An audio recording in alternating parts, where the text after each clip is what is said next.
All right. This is the first session of the 2019 question and answer period for Pop and Nan.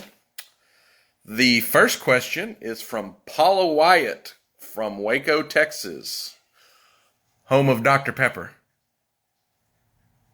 Do what? Home of Dr. Pepper. That's where they make Dr. Pepper over there. She wants to ask you, this question's for Pop. What was the most important event that has happened in your life? What was the most important thing that happened to you growing up?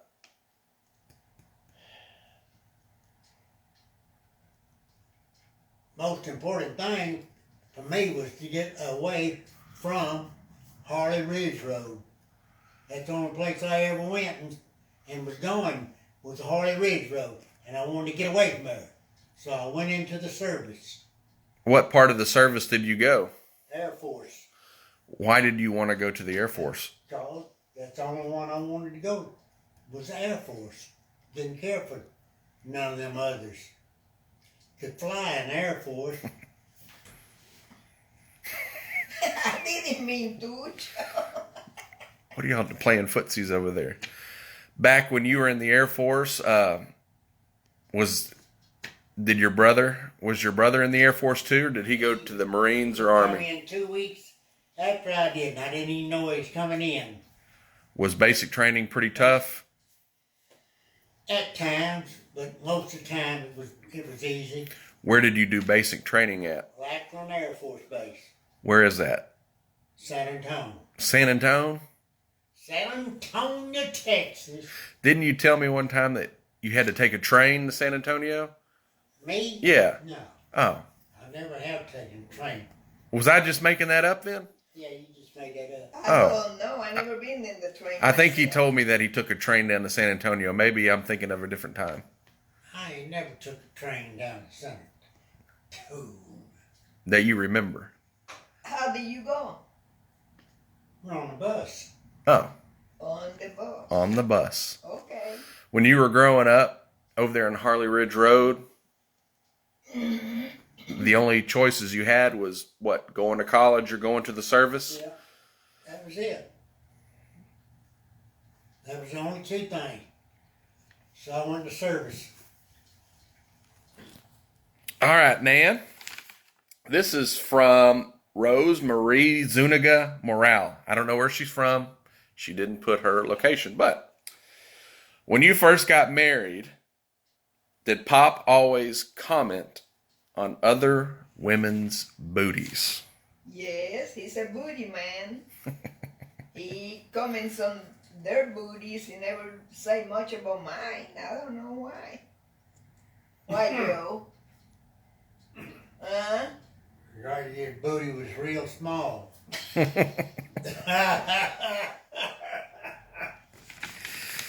All right. This one's for Pop from Keisha Samuels from Orange Park, Florida. Pop, who is your celebrity crush growing up and why? Who was someone famous that you would famous that you thought was beautiful, that you loved? Oh, Lord. I don't know. Really, I don't. You can't think of anyone? No. Movie star? You don't know movie stars? Who did you? Yeah. Well, Marilyn Monroe, There you go. Elizabeth Taylor. There you go. Woo, boy, she was cool. Which one? Elizabeth. What about Marilyn Monroe? Marilyn Monroe, she was a little kooky, but Elizabeth, she was something else. What about Judy Garland? No, Judy, she could sing, but that was all. So out of Marilyn Monroe and Elizabeth Taylor, which one? Elizabeth Taylor, Why? because she was pretty. A lot prettier than Marilyn Monroe. Elizabeth didn't have to put all that garbage on. All right. Nan, This is from Debbie Johnson from Pryor, Oklahoma. Hi, baby. What is the best? Okay, Pop. What is the best anniversary present Pop has surprised you with? Oh, he bought me a little dinner ring with I think about 3 little diamonds in it, and I was shocked that he went to a jewelry store and bought me a little dinner ring, and I still have it. And I had to put a guard on it. It got too big for me, but I still have it. Do you remember buying that ring, Pop? Yeah. What year was it? Oh, Lord, it's 64 years ago. about 52, 53. The year. 1952 or 53? No, we married 1955. So it was about 64 years. We have been married 64 years. Yeah, about 54. 64. You said you still have that ring? Do you have that ring? I bought it. She has to keep it. All right.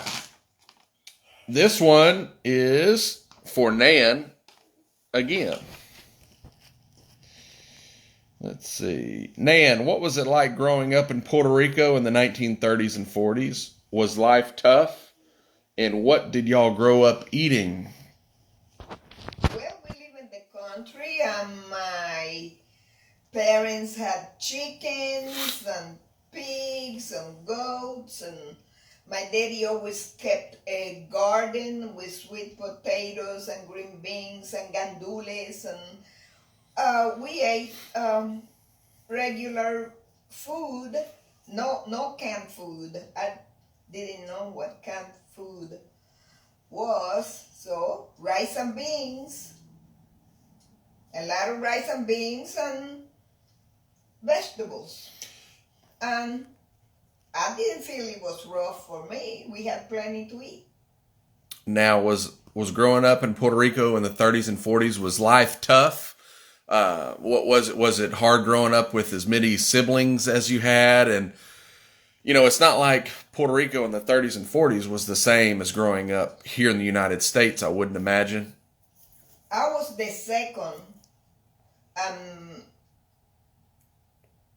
My brother was born 3 years later, so it were not that many in between, but the only thing that I would like to have had was shoes and clothing. Food, we had plenty, never went hungry, but the buying new clothes and shoes, when I went to school the first grade, I went barefoot. So I didn't care. I just was happy to start the first grade when I was 8 years old. And by the 6th grade, I was 14, and I quit school to get a job so I could buy me. The job was babysitting in a family home and making $8 a month. So I didn't only babysit, I washed dishes, but I was contented. I was happy to have a job, was contented. Went to see my family once a month. I gave my mama $2 to meet out of my $8 salary, because taking the bus to from San Juan to where my parents live, it was like 25 cents. So it'd be a 50 cents round trip. But I was contented. I just went along, lived the moment. Was there anything growing up in Puerto Rico that now living in the United States for so long, you look back and say, I wish we did things a little differently. I wish I would have done this. I would have done that. Not really, because at the time we did what we could and there was nothing I wish I could have done different. Uh, I just, when the opportunity is in front of you, you take it. Like I felt quitting the job. When I quit the job babysitting, I went to work at the base where I met my husband, and just seek the opportunity. And when I found he probably knew me before I knew him, because he was eyeing me, but I didn't pay attention to him. And well, 2 weeks after we formally met, we were married because he was going to be shipped to Lake Charles, Louisiana. And there was an opportunity, and you just grab it and come on. What? We got on a cargo plane. Air Force. Air Force plane, didn't cost nothing. Go right into Shreveport, Louisiana. At Barksdale Air Force Base? Yep. All right. Let's see here. Pop, what was it about Nan that made you fall in love with her? Oh, one of the reasons, because I knew she worked and wouldn't be laying around the house like a lot of the women are doing. I'm still working. Could she cook a good meal? No, she couldn't cook good. That was one thing she couldn't do, but she learned how her mother could cook. I mean, that woman could cook. You've always told me that Nan learned how to cook a lot from Aunt Allie. Yeah, she learned from Aunt Allie. Cajun food. And yeah, it was Cajun food. Where was Aunt Allie living at the time? Allie Roy. Port Sulphur, Louisiana. Port Sulphur, Louisiana. And Aunt Allie was your father's sister. Yeah. So after he finished in the Air Force, we moved to Port Sulphur, Louisiana, because he got a job offshore in the oil field. So we moved over there. And I learned to cook a lot of French food. Let's see here. Nan, how do you stay looking so young?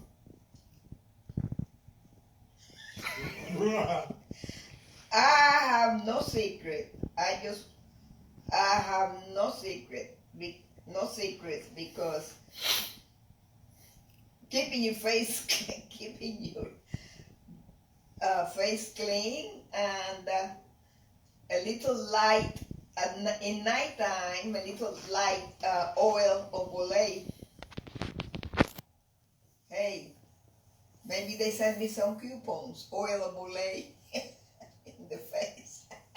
Just kidding. No, I don't do anything special. Good genetics? Yes, it could be, because my mama didn't have that many, didn't show her age that much. And so it could be. And my daddy, I remember he passed at the age of 84, and his face was so smooth. So I guess genetics. A lot of that mixture between Spanish blood and Taino Indian blood. And the Indian, Castilian. Because all from under my daddy's side, they came from Spain, my ancestors. And some of my mama's side, her mama did. Her mama was green-eyed, redhead. The hair was almost red, and freckle-faced. So I only inherited the freckles. And on your mom's side, that's where the Indian was. the Indian part of my mama's side. Pop, What? this is from a lot of folks. They want to know, why don't you like chicken? Because when I was born on my granddaddy's farm, that's all it was, chicken, chicken, chicken, chicken. And I said, if I ever get away from here, it won't be no, I don't care for chicken. And she'll tell you right now, I don't care for chicken. And you went in the Air Force, huh? Did they have chicken there? Yeah, but I didn't eat I know you ate steaks. it. I didn't eat chicken. What did you used to tell me that you would go through the chow halls and they would be boiling chicken, Yeah. hundreds of pounds of whole chicken, and you'd watch that meat fall off the bone, and Wasn't worth the poop. but you used to eat that chicken and sausage gumbo. What? When I was younger, you used to eat that chicken and sausage gumbo. I didn't eat the chicken. Yeah, I ate you- the gumbo, but not the chicken. Oh, The sausage. he never ate the chicken? No, Mm. Well, never. At Thanksgiving time, do you like turkey? No, I don't. You don't like any yard bird, do you? I don't care for all that kind of stuff. I'm not a turkey fan either. Or a beef. I Nan, like seafood. Nan, this is the last question. This is from a few folks that wanted to know. Why do you continue to teach at the age of 83? What motivates you to keep on teaching when you could easily retire and enjoy more of what life has to offer? What keeps you going? Why do you keep teaching students? I teach students because I'm passing my knowledge, and as long as I'm able to teach and instill in them good advice, I not only teach, I give them good advice so they could have better lives, so they can improve their lives. About if a person comes from another country and they have skills in a particular field, I say, okay, we'll learn the vocabulary, contextualize. Learn the vocabulary that's having to do with the skills you already know. If you're a nurse, learn in English the tools that you use. Whatever, if you're a carpenter, learn so you can be a better worker. So they continue to inspire me. I am living the life I want to live, enjoying it. Every time I get in the classroom, those students, they lift me up, and that's where I want to be. That's what life has to offer for me, and I just welcome it. Is there any part of your teaching that you do for a lot of the immigrants that are coming over that you wish that you would have gotten when you came over to the United States? You had to be pretty much self-taught. You're trying to make their life easier. That's correct. I learned English the hard way when I met my husband. When I met my husband, I barely could speak English, and I had to self-taught. And then after my two little boys started school, I went back to high school. And I started in the second half of the 10th grade, and I finished high school in Spring Hill, and from there I went to college the same summer. I had an appetite for education, for learning, for knowledge, and I still do. And my students, I encourage them, whenever you finish a course, go for another one. Remember what was your dream when you were a child? Just follow that dream. Now you have the opportunity. You're in America. And just even if you go to take one course, each semester, little by little, before you know, you have a career. With a lot of the immigrants that come over that want to better themselves or that have the opportunity to better themselves with college education, do you try to steer them in a direction that will better their future generations down the road, to start doing things the way that will help their family out 10, 15, 20, 30 years down the road? Correct. So they teach their kids teach their kids That's the way exactly that we right. do things here in the United States, to make sure that it's easier for them. That's exactly right. I like to steer them into be sure that whatever you learn, you teach your child. And when your child, it may be in the 5th or 6th grade and they know more English than you do, sit with them and say, what did you learn today? What kind of new word you want to teach me? And that way you can become closer. And if you ask the child to tutor you, and some of them do, I say, I learned this from my son. I didn't know this was happening, and because they learn a lot of things in history, and that keep them family closer. Where all do your students come from? In your 40 plus years of teaching, where have your students come from? Okay, I have students. Some of them came from Russia, from France, from the Ukraine. I have students from Syria, from El Salvador, from Cambodia, from Vietnam, a lot of them from Mexico, from Guatemala. They come from different countries, and they come here to learn. And I have some from some that know a little English, but they want to. The cat is little.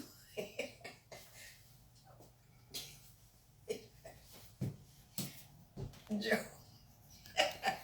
So yes, and they come here and they get a job. I had some professional people. Some of them are dentists and regular cardiologists that come from other countries. I had a cardiologist from Afghanistan. I have 2 dentists from Syria. I have teachers that come from Mexico that come to improve their English. So there's a lot of professional people that come from other countries just to improve their English so they can go back and be a better teacher. Because everyone needs to learn English. You come to this country or you go, English is universal. Wherever you go, there'll be someone speaking English, wanting to speak English. So at least you can communicate with people. Is there anything that you would like to... He ain't gonna close the door while he's using the bathroom? Pop, you ain't gonna close the door while you're using the bathroom? What? You ain't gonna close the door while you're using the bathroom? I don't know how to use the bathroom. Is there anything that you want to tell before we close this segment of question and answer that you want to tell to young students and immigrants coming over to the United States? Give them any words of advice? The first thing you need to do is follow the law. You have to follow the law. Learn, if you're going to drive here, learn the rules.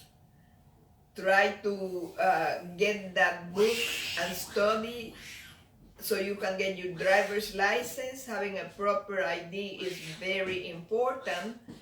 Get a work permit and go for it, because when you come here, you came here for a reason. You came here because this is America, where we still have a lot of opportunities for immigrants. Immigrants are welcome here, and we'll give them the opportunity if they're willing to work.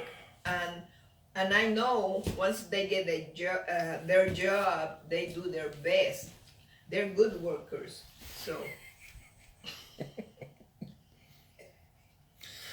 All right. Well, this is the end of the questioning and answering. All right. Where are you going? I'm going to the house. Oh, we're not done yet. Yes, we Joe, Right. Pop, What? where are you going? are. I'm going to the I house. still got 20 more Well, questions. you better keep them. Joe, Hey, do you want to take her with you or leave her here? Let me think just a minute. You can have her. But she can father me. All right. I'll see you in a little bit. All right. Bye. Bye. Come on, Maria.